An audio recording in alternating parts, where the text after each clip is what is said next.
live and online. It's Sleepless with Steve and the Movie Book Club with your host, Steve Pulaski.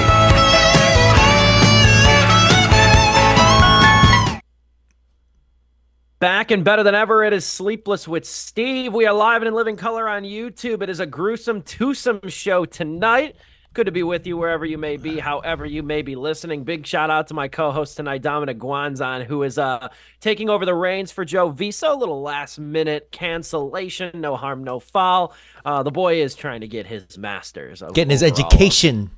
He is really trying to get his master's after much blood, sweat, and tears. So he said he couldn't make it tonight. It is all good. Dominic steps in like the consummate professional he is. I know he is a busy man himself, so appreciate you taking the reins tonight to make sure we are live and online, as the intro says.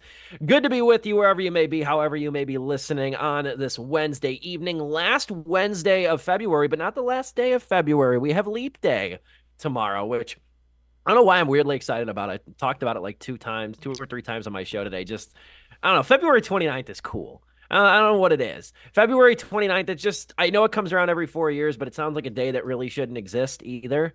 When you say it aloud, it reminds me of, August 31st? Doesn't seem like a day that really should exist, but it does. May 31st is another one of those days that I feel like shouldn't exist, but it does.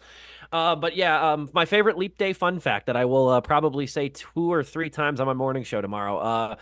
A popular rapper who was born on Leap Day? Who? Ja Rule. Oh, okay. That was a deep cut when I was on Wikipedia in high school, just looking up random shit. So, yeah, he was born on February 29th. Who'd have thought? I actually got a birthday submission on my morning show for somebody who was born on Leap Day. So I asked at the beginning of the month, I said, is anybody actually born on February 29th? I got one birthday submission, which is pretty funny. So that's a little February 29th commentary on Sleepless with Steve this evening. But it is good to see you, Dominic. We are talking Drive Away Dolls today, a movie that I think me, you, Joe, even though he's not here, did see it.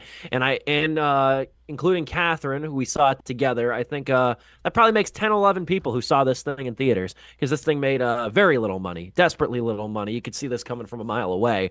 Where was the marketing? That's my question. I know, for a movie that went in wide release, it really didn't have any marketing. Scott Mendelson brought up a good point, too, that this past weekend with no tent poles, really, and the movies that were out already making money would have been a divine weekend to host the Oscars, truthfully. And I'm not in the LGBT community all that much, but I am I would say barely adjacent. Like I'm familiar with it, with the Twitter and the socials and all that stuff. And I saw absolutely nothing about this. No one's talking about this movie in the circles that I'm in the orbit of. So it's like I think this thing got shafted from above, which is a damn shame. We've come a long way from the days of Booksmart with me ranting and bitching about that movie not making any money. But it just goes to show you too, like.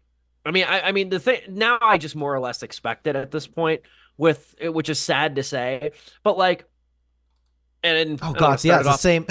It's this, yeah. I don't want, and Beanie Feldstein's in this too.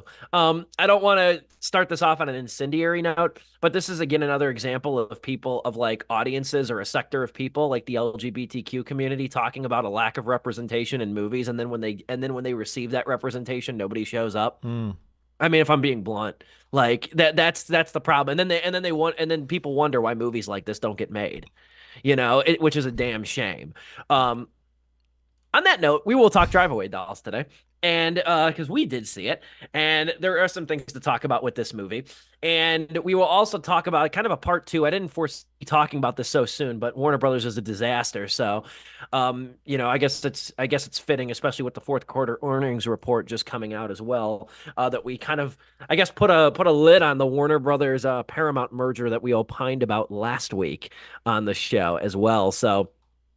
Or that we talked about a little bit last week in conjunction with Peacock and Paramount merging. There's a lot of movement going on with Paramount now that is interesting. And I think something's going to break later this year, but we will table that. That'll probably be a quick discussion for the end of the show. In the meantime, though, sucking up a lot of oxygen, as I do, with the title of the show having my name in it, though. But Dominic, how are you, my friend? How's life? How's your week been? I'm doing okay, doing all right. We had some storms here in the Chicagoland area. What with all the crazy weather, with yesterday being like a high of like 70 something, and then today a low of like 20, 20 like 8 or something. And we got a brief hailstorm here in lovely old Bolingbrook, about 5 minutes. Did dent up my car, but thankfully it didn't scratch the paint. So I think there's actually devices they sell where you can like pop the dent out. I don't know exactly how Oh, it you did works. get hail then, huh? Yeah, we did get hail. It was like sizable hail, or just like hail, legit hail hitting everything. But other than that, we're okay because there were some tornado outbreaks that I don't think they did too much, or nothing that we saw, thankfully. But I did look out my window, this window specifically, to the east, southeast, and it was like nonstop lightning for like an hour, like just lightning, just in the distance. It was actually sublime. Wow. It makes you feel small. Yeah, it migrated east. And you got to know my directions. It Hmm. migrated east from us. I was thinking, I was even like talking about it a little bit on my radio show last week and like telling friends about it and stuff. I was like, like Tuesday's going to be the day to watch because we have like a high of 70 and then it dipped down to, I think, like 12 this morning. It got colder here, I think, than it did by you guys. Hmm. We had about a 60-degree drop. And I was thinking like this is going to be kind of a breeding ground for severe thunderstorms because that's usually what that means. But in general, though, we were expected to get like a wintry mix of snow. We really didn't get that. We got a little bit of freezing rain, but not really hail. It was weird. It was a weird weather pattern. The joke is with Tom Skilling retiring, today's his last day on WGN, that the weather had to do one more fucked up thing before he retired, which I think is so fitting, and I think that's absolutely serendipitous to the legacy of Tom Skilling. But I hope you get your car ironed out though with that hail because that sucks. That's okay. The end goal is to not have a car and be a hard walking city boy. But for in the next decade and a half, we'll see where that goes. But regardless, we're living large here in the Midwest. Yes, we are. It's prime getting sick weather to say the very least. Yeah. We'll talk about drive away dolls, which is funny because it's billed on screen at the very end is Henry James. He's a recurring gag in the movie. Henry James's Drive Away Dykes, which was the original title of the movie. This movie's been in the works for several years. It was originally going to be called Drive Away Dykes, but there was no way that was going to fly in theater. So it is called Drive Away Dolls, directed by Ethan Cohen. This is Ethan Cohen's, not his, I think his solo narrative directorial debut because he did a documentary on Jerry Lee Lewis recently. Mm. So I think this is his narrative solo directorial debut. Meanwhile, his brother Joel, obviously they're known as the duo, the Coen brothers. Joel has done The Tragedy of Macbeth. And that was a movie I started but did not finish. It's not that I didn't like it. It was a few years ago. I just wasn't really in a mood for a movie like that. And I never went back to it. But from about the 40 minutes I saw of The Tragedy of Macbeth and this movie, Drive Away Dolls, I can say one thing, because I do like the Coen brothers as directors. They kind of need each other because you can see now with them making their separate efforts, Joel is the one who gets everything. Like he's very much about like precision, angular shots, for like framing, blocking, and Ethan is like the freewheeling one. He's the one who's like energy. Let's make it a little bit more dynamic. Let's make this scene a little bit drier and wryer with humor. You definitely, now that they've kind of gone their separate ways and done their own projects, it's evident what they both bring to a movie. And I was really interested with this one too, because this one's co-written by Trisha Cook. That is his wife. And so it is very much a familial project. It's also Ethan Cohen's first movie that he's really legitimately worked on in quite some time, not including that documentary on Jerry Lee Lewis. It's got Margaret Qualley in it. Hope I don't butcher her last name. Bless the pronunciation guide. Her name is Geraldine Viswanathan, and she is also the supporting role in this movie. You also have Beanie Feldstein's in this. A lot of big namers are relegated to the supporting cast. You have Beanie Feldstein. You have Coleman Domingo, who's up for an Oscar this year. You For have playing a Pedro gay man. Pascal. Yes, indeed. You have Pedro Pascal. You have Bill Camp, who's really good here, really good. And Matt Damon, of all people, continuing his strain of very strange cameos. And you have an uncredited Miley Cyrus as well in this movie, too. It was very waited and stuck around for the credits to make sure it was really, they did not credit her for this for some reason. But the movie's set in Philadelphia. It's 1999, I believe. And essentially, what happens is it starts in Philadelphia, and it revolves around two characters played by Quelly and Viswanathan, and they are lesbians, but they're on their own separate trajectories. They're platonic friends together, and they're both like at a crossroads in their separate love lives, and they decide to like hit the road to go visit Viswanathan's aunt, who lives in Tallahassee, Florida. So they're driving all along like the eastern seaboard to get down to Tallahassee. And the thing that they don't realize is that the car they've rented and picked up includes this very mysterious briefcase in the trunk of the car. And to say anything more about that briefcase, like, is grounds for spoilers, obviously, which just sucks because I kind of wish we could dive into exactly what it is, but I don't want to go there. But anyway, it makes him a target of some very powerful men, led by Pedro Pascal.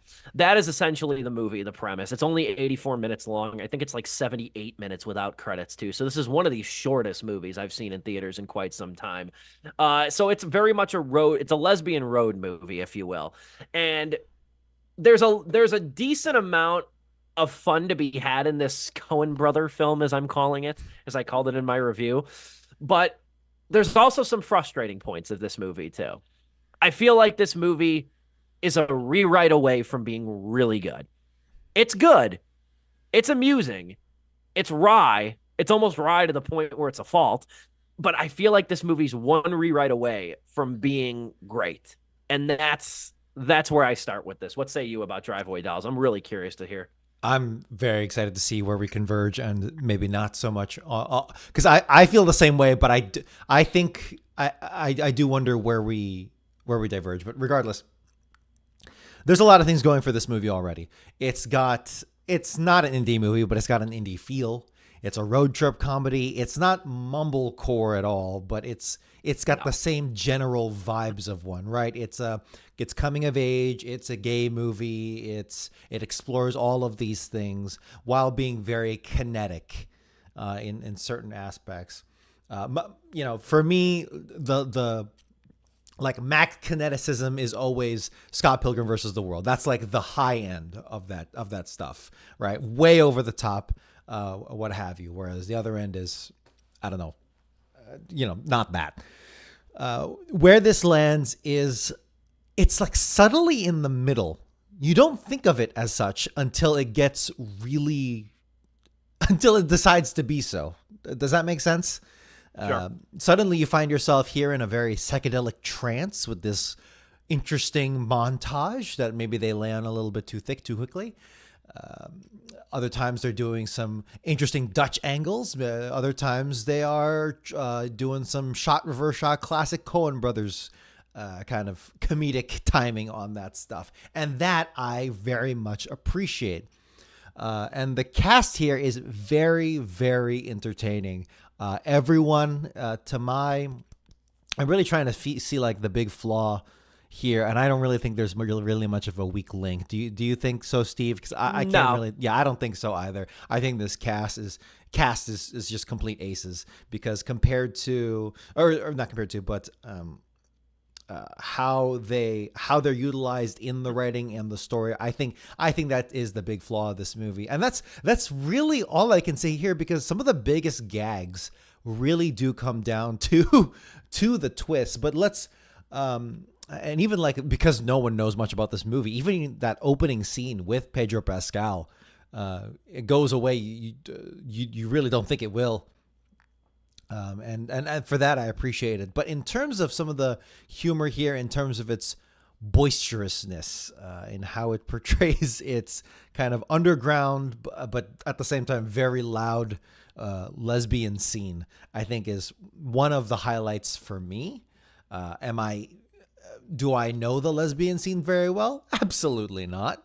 So I can't really tell you its accuracy. It doesn't seem to be too negatively stereotypical it seems to be very, I mean, it's a very sexually charged one.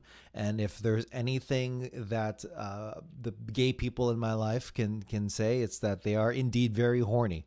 And that's just they will tell you that fact. They will just tell you that fact.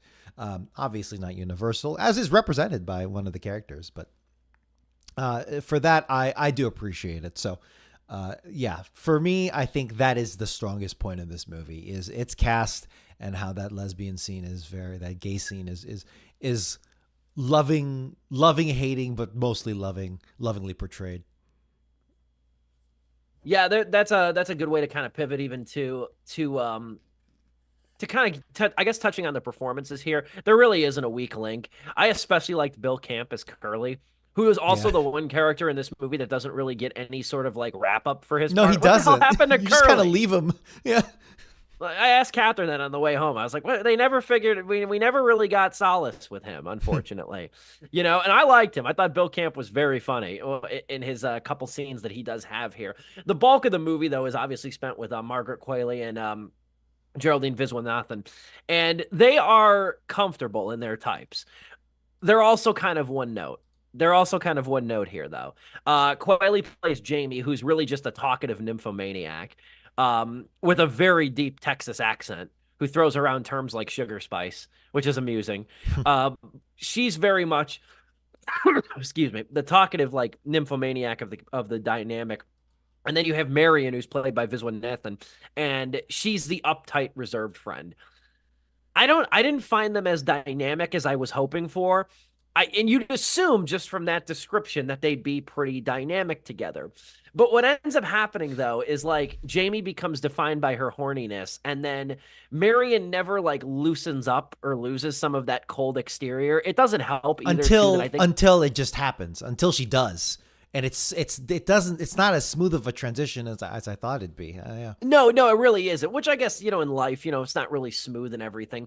But I guess my point though is that like Quayle, to no fault of her own, this is more of a script thing, but she sucks up a lot of oxygen in the scenes with them two together, which is what I think kind of prevents this chemistry from forming. Because even though they're platonic for the most part, I didn't believe that they had been friends for this long. I feel like they would have gotten on each other's nerves by now, or at least went their separate ways because they're so radically different. And the movie doesn't really establish the connective tissue that keeps them together, I guess I would say.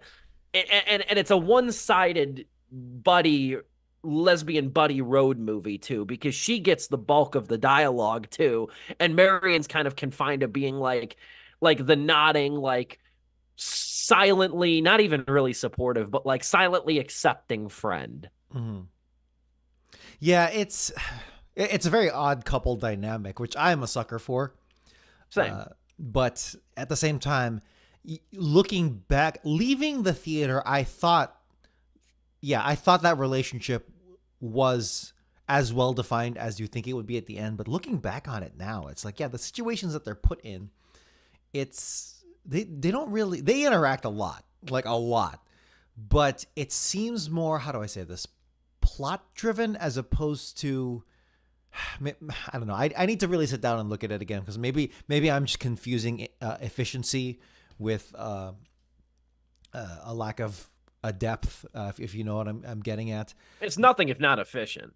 Yes, it's very the plot beats very much. I mean, to the point where they're literally like, "Hey, we're at this location. These guys are at this location, and we just keep rolling along," which I'm not opposed to all that much. But I think it really comes down to how these very interesting, very colorful characters are used. Coleman Domingo, very one note, unfortunately. I do like how he's removed from the story, but honestly, I think it almost feels like that the more interesting conflict, I don't want to say interesting, but it's with the two henchmen, whose names I'm actually getting confused just because I'm forgetting which one is which. I think it's Joey Schlotnick and C.J. Wilson. Am I getting that right? Yes, it's the two goons that are following him. Yes. Yeah, that was a very fun parallel to see between between them, and I don't want to say they stole the show, but looking back on it now, it's like, oh yeah, that's that was a really fun relationship that just kind of exploded at the end there. And again, we're being intentionally vague, but do you think also this story wraps up sooner than you think it will be? Because how short is this movie? It's 84 minutes. Yeah. That's 79, I think. What, 79, 78 without credits. And I do wonder, Steve, do you think it could have, is it a misuse of time, or is it the fact that there's not enough given to these characters? Do you like enough time given to these characters? You know what I'm saying? I don't think the length is a problem. I really don't. I don't think so either, because otherwise it would lose that you know, that rapidity. But for as short of a movie as it is, though, and this is the other thing. This was like one of my only other real digs into it, besides the fact that I didn't think Quayle and Viswa Nathan, I didn't think they were fleshed out. I didn't think they were written super well. I don't want to say fleshed out. I think they were one note to a fault.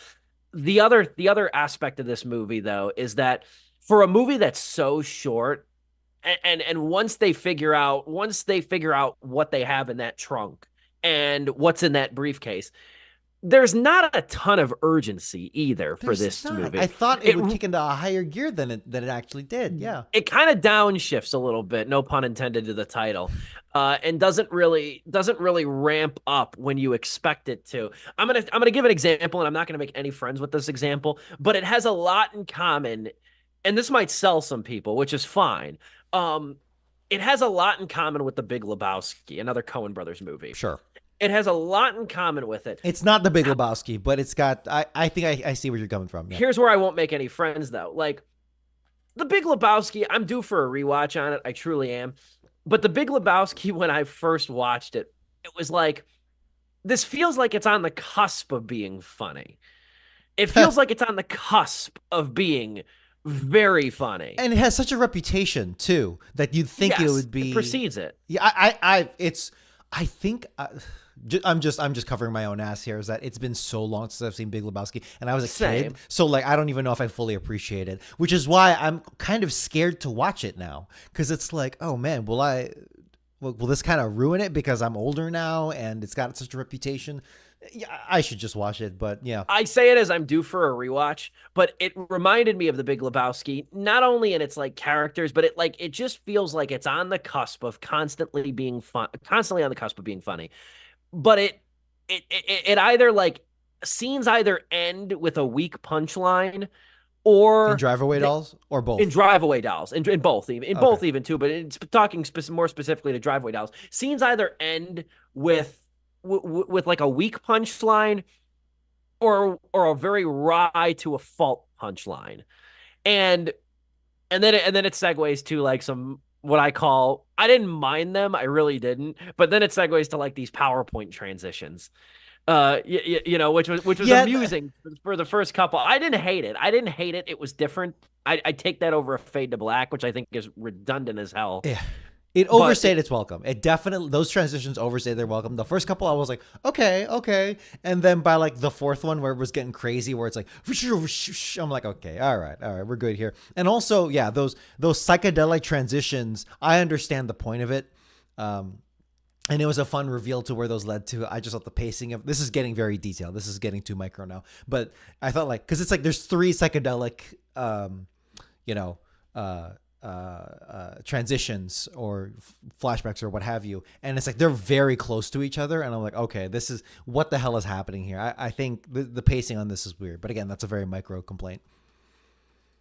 Yeah, I also think too, I also wonder, and again, it's no disrespect to Margaret Qualley, it's no disrespect to Geraldine Viswanathan, who I think are both very good actresses. I've seen them in other things too, and I think that they do well with the types that they're given. Mm-hmm. But you know, I don't know who I'd replace. But you know who I think would have been better? Beanie Feldstein on that road trip. I think her character would have been better. I do. I'm a big Beanie Feldstein fan. I have been since Booksmart, and I loved her character here. You think You think if you switched Beanie with Geraldine? I think so. Or, yeah, because I don't think you can have Margaret Qualley and Beanie Feldstein with the characters that they're playing. I think they're too much. You have to have the oil and water dynamic, and I think they're too much. They're like both oil or both water, however you want to put it. That's really tough. First of all, I don't think anyone else could get that kind of Miley Cyrus-esque like Hannah Montana accent down. So yeah, Steve, let's knock down the actress of color here a peg. Let's knock her down from the marquee. No. Easy. All right. No. Be nice. No, Be I nice. see what you're saying. I do see what you're saying. I don't think Beanie Feldstein I don't would even be think good. that. I think it's the right. We agree it's the writing. That's the real, not killer, because this is Sure. we both like this movie. I think that's safe to say. I think it's Yes. pretty damn good. I don't even think that would really do much. Steve switching the two actresses. I think Beanie could do as good of a job as Geraldine. And you fear, and obviously the movie's made now, so you're not like retroactively editing it. Yeah. But like, I think that the energy she does bring, I would hate to lose that in the supporting role, especially the way her character comes back around. Because she's a cop. I like what they did with her character as a supporting performer. And I know I'm talking out of the side of my mouth that really likes her as an actress and thinks she brings really wickedly underrated comic. She got energy shafted to a twice movie. now with these two movies. Yeah, pretty much. Between Driveway Dolls and what was the other one? Booksmart. Booksmart. Yeah. With Caitlin Dever, and them two were a perfect pair. Them two were phenomenal. That's why you're saying that, right? I didn't see Booksmart, but I'm assuming that's why you're saying that. It's because she shined in Booksmart. And she played a character not too dissimilar from the one here, which I know is kind of probably her type now, at least in her young career. But I think that them two, I think if she's on the road trip, I do think this movie does have a bit more energy to it. At the end of the day. Yeah. But I like I said, everybody in here is great. Matt Damon, too, is continuing his streak of just wildly weird cameos, and I love it. He plays this Republican senator whose involvement in the story is fucking hilarious. You do not see that coming at all. And it's funny, too, because the reason I like it, though, is because this movie obviously is kind of like a noodling. It's kind of like a fluttering diversion, I think is what I call it in my review. It's not really anything too deep or too, lofty, but the twist of what's in the briefcase, it sounds like Pulp Fiction. What's in the briefcase? It was definitely giving Pulp Fiction vibes. Yes, 100%. The twist of it is so stupid and silly, but it works. It's funny because of what it winds up amounting to. Because it's like you truly did not see that coming. You couldn't have guessed it, and the movie does handle it. When the twist is revealed, it's pretty well handled in terms of how they execute the third act, I think, at least. Just if you're going to be that silly and that stupid with that twist, and especially for a movie this damn short, I think they did nail the landing here. Yeah, you're definitely leaving that theater in a much better mood than you arrived in it. But I think. Would you rather have it been what it was, or would you rather? I'm not really, this is a royal you. I'm not really addressing you, but would you rather it been like classified documents about a legislation? You know what I mean? Would you rather it have been like some sort of like controversial law or incriminating photos? Like this takes it a step beyond of something that you couldn't imagine.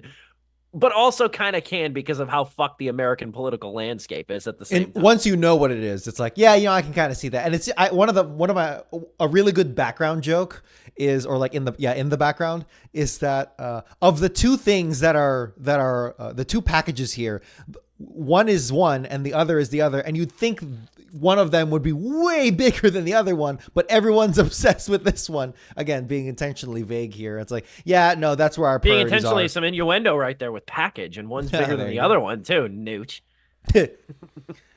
Oh boy, yeah. It's really tough to nail what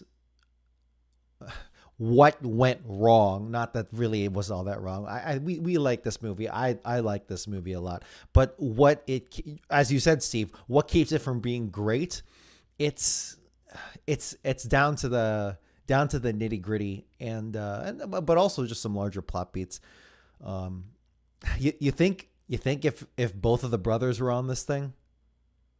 I wonder, because I started this whole review by which saying, sucks because like I don't want to be like, you two have to be together for the rest of your No, and I'm lives. glad they do their solo projects because it's always interesting when a duo goes their separate ways, Uh-huh. at least if for like a brief time or if they're really done. Because I don't think the Coen brothers are done making movies together. I think what happened was, and this was revealed in his interview with Associated Press, is that Ethan Coen said he felt a little bit burnt out by making movies after 30 years. Yeah, that makes sense. And he said in a quote to Associated Press, I referenced in my review too, he said, it's not that it's no fun, but it's more of a job than it had been. Hmm. So he wanted to take a break. And that's when Joel went and did The Tragedy of Macbeth. That's when he did his solo movie. And then Ethan, I think, worked with his wife for a while to make Drive-Away Dolls. And I like seeing how different, because it almost makes me appreciate the Coen brothers more. Because like I said before, I didn't watch the whole thing, but I watched, a good portion of it. The Tragedy of Macbeth showed me that Joel Coen is the one behind the framing and the blocking and sort of the minutia of like a single scene or a sequence. And Ethan Coen is the one who seems to inject the humor into it, maybe loosens it a little bit, maybe kicks the plot into high gear. It got me a more of an appreciation of the two of them as separate entities and what they bring together. As a unit, which is, obviously of Big Lebowski, Raising Arizona, one of my favorite movies of the last decade, Inside Llewyn Davis. You have a lot of that, a lot of their filmography they've done together. So it was interesting to see them break apart in this way too. I like seeing their separate styles unfold. For sure. Intermission time. Intermission time. We will come back with our final thoughts on Drive-Away Dolls and then segue into our news topic. Not a big one, more of a reveal, more of a sort of a announcement rather about Warner Brothers Discovery, the sorry ass state of that company here. Be a while before I give positive praise to what's going on behind the scenes at that company. But we will be back about 60 to 90 seconds after our Zoom sponsored intermission. Don't go anywhere. There's a gruesome twosome tonight on Sleepless with Steve, me and Dominic Guanzon. Don't go anywhere.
Back and better than ever after our Zoom-sponsored intermission. It is Sleepless with Steve live on YouTube. Got Dominic Guanzon over here. Joe Viso absent tonight. He will return next week, featuring Siskel as well. My cat decided to be very lovey after the Zoom-sponsored intermission. Yeah, so Joe is repulsed by two hot women making out, so he just had to sit this one out. So.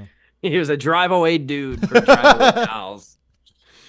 We'll parlay into closing thoughts here. I guess I'll start. I was going to save that quote that Joel Coen, or that Ethan Coen, excuse me, said to the Associated Press regarding filmmaking, how it became more of a job in recent years after doing it for 3 decades and stuff for the closing topic. But I'll bring it up for my closing statement on it is because I feel like that might explain the movie's brevity and its like simple design. Mm-hmm. I think it also could explain some of its underwritten nature, especially I think in the dynamic between Quayle and Viswanathan.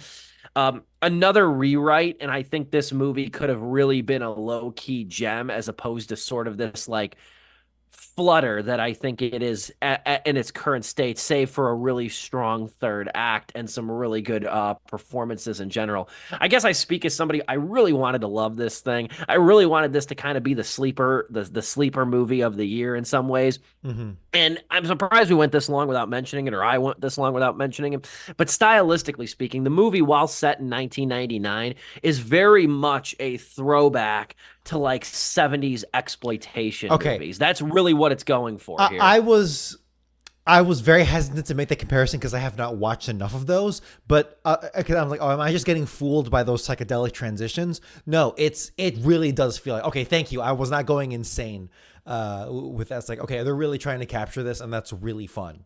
That's I yeah. think it confuses a lot of people too because of the fact that it's set in the 90s, but it has a lot in common with like these 70s exploitation style movies. Even the poster, Catherine and I were lucky enough to get one of the posters opening night for this thing. The poster even has that it's awesome poster, and it even has this like 70s grindhouse look to it. Um it's far away from me now. I can't really read it, but it's even got it even says on it, thank you, Catherine. It even says on it too much for any man to handle. And it's and and a story of two ladies going down south as well. So it Is it the one has with the that legs in sort the of air? it is not, no, it's got driveway dolls written in red text across it. Oh, okay. Yeah, and it's got like a little bit of like tire track to skid mark design to it. It's really cool. I just looking up poster, I don't really see Wait, are exactly you the sure same that's one. not the one with? Okay, that I don't should worry send about it. it to you. I should say. There, there's a poster, ladies and gentlemen. Yes, indeed. There is a really good poster of this thing. And if you were lucky enough to see this, be one of the 11 people to see this at AMC, you might have gotten a copy of that poster as well. But overall, though, I think this is a solid movie. I think it's an interesting movie to see Ethan Cohen's style unfold. Ultimately, though, it falls just a little short for me. It's 2.5 out of 4 for me. This one is really right on the edge, and when it comes right down to it. Actually, Steve, we honestly shared. We didn't diverge at all. We did not diverge at all, which I'm happy for. But for me, when we are right up on the edge between two and a half, between a rating. For me, I always come down to how do I feel coming out of the theater. That is usually one of the things that I help to like tip me one way or the Fair. other. So this just makes it into three territory, into 3 stars. Just because you're right, they stuck that landing pretty damn well. If only the rest of the movie, particularly, it did a little bit more work in the beginning and it kept that some of that pace, some of that in the middle there, more than it already did, pretty effectively. So yeah, for this one, I mean, for Ethan Cohen, it goes to show. Even I don't know how. I always think about how George Lucas, when he was kind of given his complete control, no restraints to just do the Phantom Menace episode 1, right? And he was Sure. like, oh, this is raw George Lucas right here. And that kind of wound up being messy.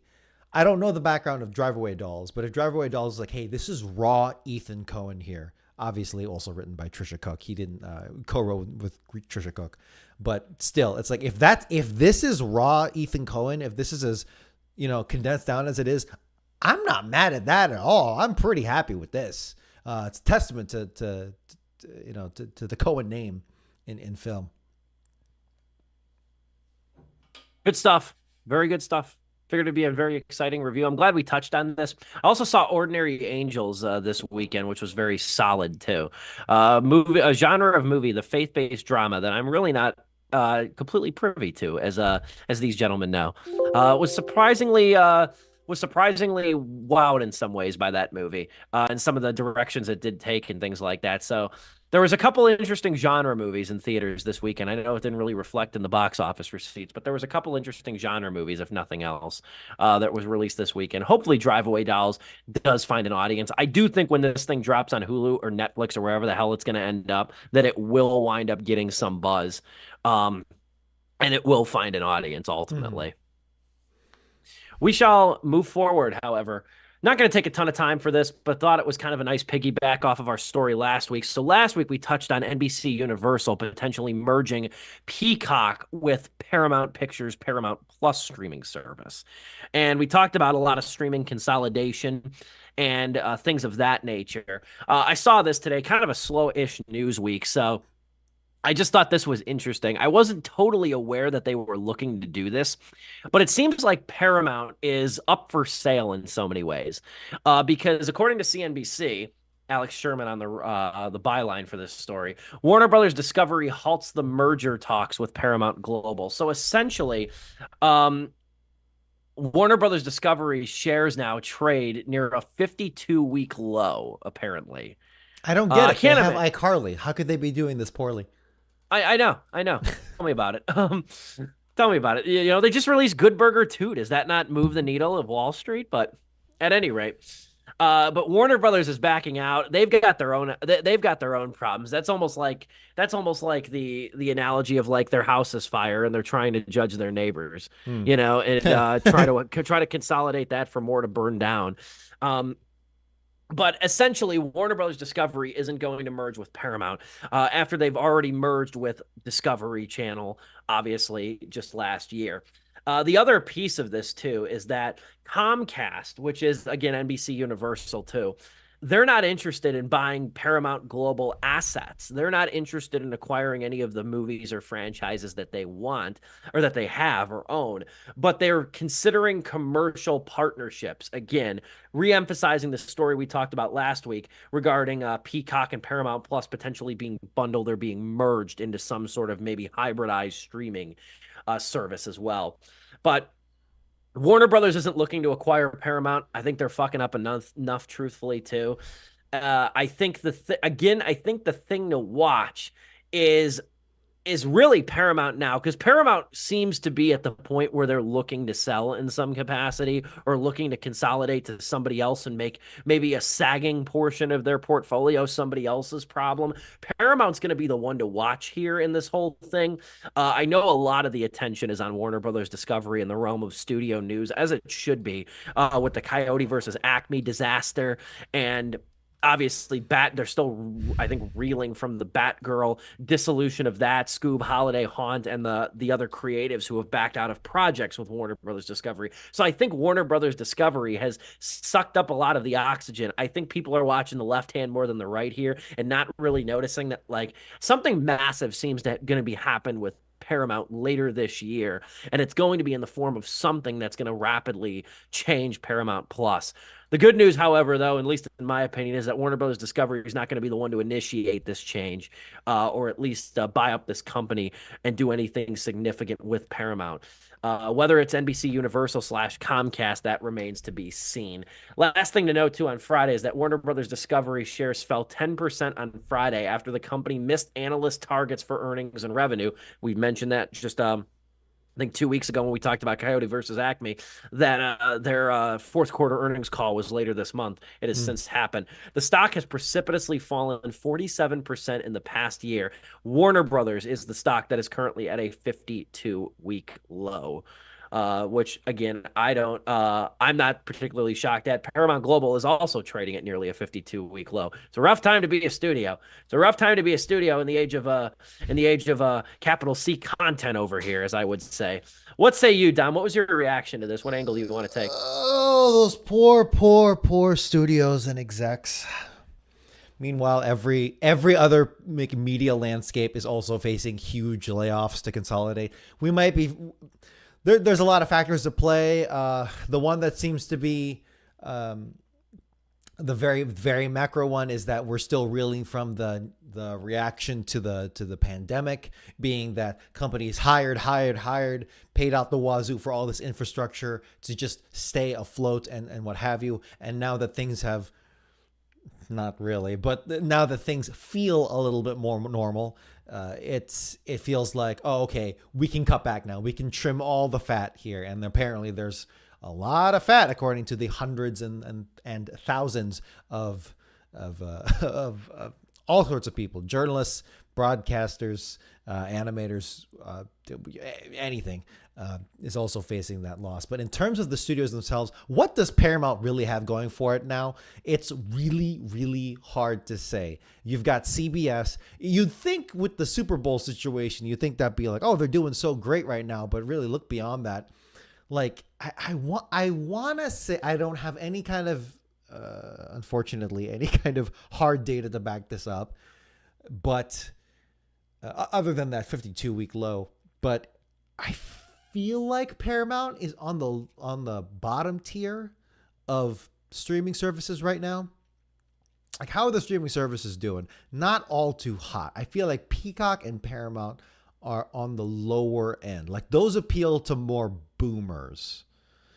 Unless you're an iCarly fan, then you're perfect. But other than that, I think it's really just down to that for those streaming services. Because if you're younger, I want to say it's more Netflix, Hulu, even Disney Plus kind of transcends that with more family oriented, but also gets the millennial market, which is a lot of them are parents, but also even Gen Zers, just because Disney is a more unique case. So for Paramount, it's like, what do they got? SpongeBob, Jackass. Star Trek. I don't know. Star Trek went woke, so no one gives a shit about Star Trek anymore. No, I'm kidding. But it's I don't know. Steve, when you hear Paramount streaming service, what do you go to? You're probably gonna go. I think I've programmed you to say iCarly, but besides iCarly. Now, the first thing I think of is SpongeBob. Right. I also think of Jackass, just because one of the first DVDs I've owned, the early 2000s Paramount DVDs used to have Paramount Pictures at the top. Right. And I remember like it was in the blue label or the gray label. It usually blended with the DVD cover. This is so minute in early 2000s and 90s babyish of me. Mm-hmm. But I think Jackass too. I also think just because it was such a massive movie 2 years ago, and it really pulled the company up from kind of the dregs, because they had several bombs, whether it was the most recent Star Trek movie or what have you, but Top Gun too. Top Gun Maverick really saved that studio's ass at the right time. Like, they needed a big hit. They had so many bombs, and that was the one that like really was the one where it was like they were really smart to save that movie from the pandemic and waited until it was truly like good to go back to theaters. They took the early hit on that, but they came out on top in a miraculous fashion. I'm so glad you mentioned that. I was not thinking about that at all. And it's the same thing last year with Barbenheimer, right? With that situation, not necessarily Paramount, but it's more so the fact that you have these massive hits that took the culture by the neck and just brought it along for its ride, right? But the action and the numbers are doing we're gangbusters on that. In terms of prestige and numbers, that is a perfect case scenario. That is every marketer's dream. That is every executive's dream, is to have that kind of situation. And yet it doesn't seem to be saving the industry all too much. So I'm getting more macro now, and we're seeing another situation here where it's like, Paramount had Top Gun, and that did amazing, both prestige and in theaters. It proved that, yes, straight white men can be leads in movies. But in terms of how that's doing for Paramount, not too great. 3 years later is a long time in terms of like letting your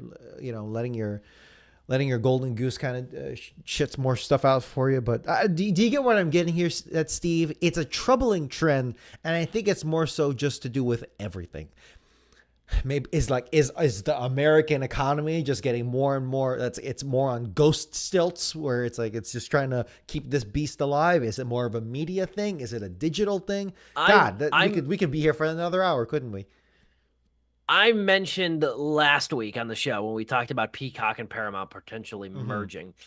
I said the one thing that these studios I think are realizing now when they went for their own streaming services, Peacock, Paramount Plus. You want to talk about the dregs of streaming and what's down there? It's not Paramount Plus, it's MGM Plus, of course.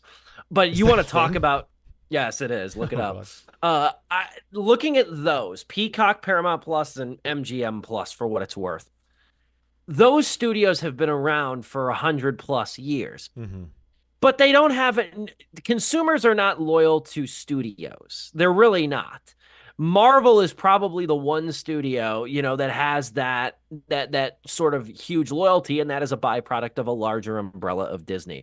The problem that I think the studios are realizing now is that not only did they get into the game late with their own content hubs and streaming services, they just can't compete with the likes of Netflix and Hulu, companies that were designed, that are tech companies first and studios second Yeah.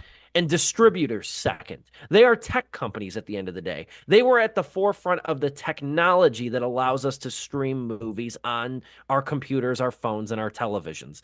Where the studios now are playing catch up and trying to attract people based on their library of movies. And like you said, Dominic, people are aware of Paramount Pictures, but if you ask the average person to name 3 properties Paramount owns, they probably couldn't tell you.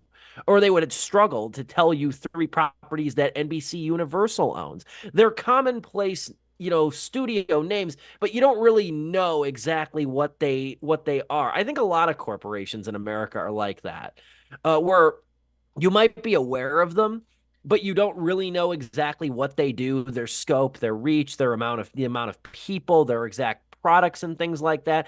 And I think with increased consolidation, that becomes a bigger feat. But that's how I view it. I see Paramount Plus, I see Peacock. They already had to play catch up with subscribers because they came into it late in the game. And then you have Netflix, you have Hulu, and Disney is just the titan of all that came in at like right about like the median time of everything. And that's what I think these studios are realizing, is that consolidation is going to be their only way of survival. It's probably going to, as typically, the consumer is going to lose. It's going to be us who winds up getting screwed in some ways, whether it's a lesser streaming service, there's not as much to watch, or a lot of older movies get shafted, or they're going to die out, or they're just not going to be able to compete. And it's kind of startling when you think about it in that perspective, as tech companies versus studios, but that's the game they're playing. Yeah. Well said. It's a little frightening and existential, uh, particularly for the people at the bottom. But I it's so God, it could go a million different ways, but it all trends towards it. It all feels something like something bad, right? It's like we're waiting for this implosion. I don't know. I'll leave it there. I'll let the existentialism seep into the next story here for us. As the great John Madormo would say, we'll quit here. That's our show tonight on Sleepless with Steve. Really good show tonight. We miss our friend Joe, but he will be back next week. He should be, because we are talking Dune Part 2 next week. Really the first big blockbuster, I guess you would say, of the year. I would say the movie that has gotten a lot of hype ever since the fact that we were unsure of whether or not a sequel was going to be greenlit, and talked about that on this very show too. Dune Part 2, we will review that next week on the show, along with whatever news comes across our desk. I want to say thank you to you, Dom, once again for hosting the show on a very quick whim tonight. You did an outstanding job. I want to say thank you for making sure that we were live and in living color once again on a Wednesday evening. For Dominic Guanzon, the unseen but still greatly loved Joe Viso, and yours truly, this has been Sleepless with Steve.